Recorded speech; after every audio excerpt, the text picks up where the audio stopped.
بھائی بہن نے فرمائے جو آیت درود ہے یا ایھا الذین آمنوا صلوا علیہ وسلموا تسلیما، تو اس میں کیا فوراً درود پاک پڑھنا واجب ہے یا تاخیر بھی کر سکتے ہیں؟ دیکھیں اس آیت میں چونکہ حکم موجود ہے اللہ تبارک و تعالیٰ کا، تو اسی کے روشنی میں فقہا نے فرمایا کہ زندگی میں کم از کم ایک بار درود و سلام پڑھنا تو فرض ہوتا ہے تاکہ اس آیت پر عمل ہو جائے، اور جب آیت پر عمل ہو گیا تو پھر فوری طور پہ آپ کو پڑھنا کوئی لازم نہیں ہے، کیونکہ آپ نے پہلے بھی کئی دفعہ پڑھا ہوگا۔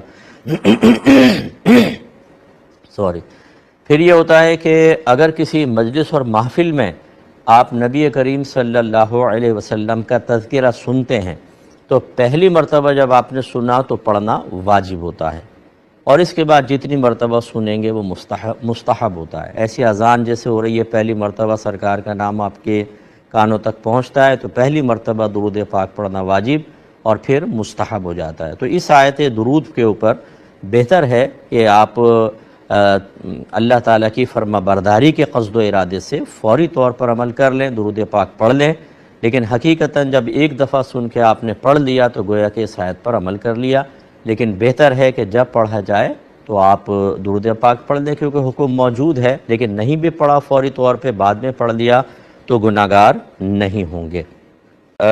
یہ بحث چل رہی تھی دو افراد کے درمیان، کسی نے کہا کہ ساری رات اگر ہم جاگ کر بھی فجر پڑھیں تو کوئی مسئلہ نہیں ہے، کسی نے کہا کہ نہیں، سو کر پڑھنا افضل ہے کہ آپ سو کر پھر فجر پڑھیں۔ دیکھیں ویسے تو یہ کوئی فضیلت نبی کریم صلی اللہ علیہ وسلم کی قولی طور پر کسی حدیث میں تو نظر نہیں آئے گی، لیکن عملی یا فعلی طور پر اگر دیکھیں تو اس شخص کا قول زیادہ مضبوط ہے جس نے سونے کی بات کی ہے، کیونکہ نبی کریم صلی اللہ علیہ وسلم رات کے مختلف حصوں میں آرام فرمایا کرتے تھے۔ آپ شروع رات میں آرام فرماتے، پھر اٹھ کے تہجد پڑھتے، پھر 2 رکعتیں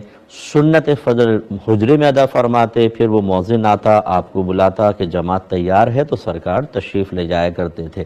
تو یہ تسلسل سے ایسا چونکہ عمل نبی کریم سے ثابت ہے، تو اس وجہ سے اگر کوئی یہ کہتا ہے کہ رات کو سو کر پھر آپ فجر پڑھیں گے تو یہ عمل چونکہ نبی کریم صلی اللہ علیہ وسلم کے عمل مبارکہ سے مشابہت رکھتا ہے، اس کے مماثل ہے، اس وجہ سے اس میں برکت زیادہ ہوگی، تو ٹھیک ہے، پھر اس کو ماننا چاہیے۔ اور ساری رات جاگنا ویسے بھی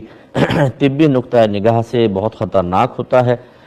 بہت سخت کو ضرورت ہو تو الگ بات ہے، ورنہ کوئی یہ فخر کی بات نہیں ہے کہ ساری رات جاگ کے ہم نے فجر کی نماز پڑھی۔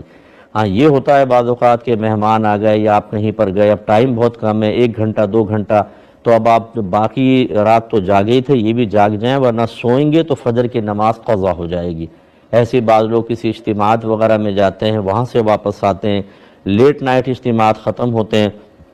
اب اگر سونے کی صورت میں آپ یہ سمجھیں کہ نماز فجر قضا ہو جائے گی تو پھر اب آپ کا جاگنا افضل ہے، اب سونا افضل نہیں ہے۔ تو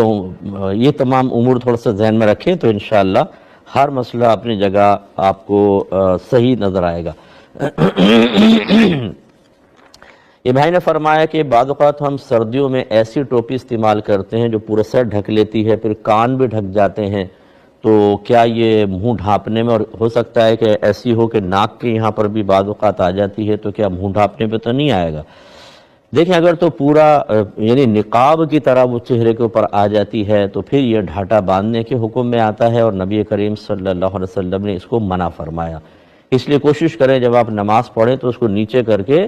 ایسے کر لیں کہ چہرہ آپ کا کھلا رہے، باقی یہاں کے پورا اگر ڈھک جائے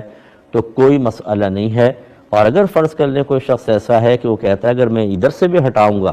تو مجھے ٹھنڈ بہت لگتی ہے، بعضوں کو ناک میں بہت ٹھنڈ لگتی ہے، فوراً نزلہ شروع ہو جاتا ہے، چھینکیں لگ جاتی ہیں، تو پھر یاد رکھیں کہ ہماری شریعت اس قسم کے صاحب عذر شخص کے لیے احکام میں رخصت اور نرمی آسانی دیتی ہے، لہذا وہ اگر اس طرح کر لے تو کوئی حرج نہیں ہے، لیکن بیسٹ یہ ہوگا کہ اگر وہ کرتا ہے تو اطراف کے 1-2 آدمیوں کو کہہ دے کہ یار میری یہ عذر ہے، اس وجہ سے میں نے ایسا کیا، ورنہ بعض اوقات جو اس قسم کے مسائل کو جاننے والے ہیں وہ بدظن ہو جاتے ہیں، بدگمان ہو جاتے ہیں، اور خصوصاً اگر امام صاحب کے ساتھ ایسا مسئلہ ہو تو بعض اوقات ان سے پوچھے بغیر ان سے وضاحت طلب کیے بغیر لوگ نماز پڑھنا چھوڑ دیتے ہیں کہ جی یہ تو مکروہ تحریمی فعل کر رہے ہیں، تو پھر اگر صحیح عذر ہے تو لوگوں کے سامنے بیان بھی کر دیا جائے۔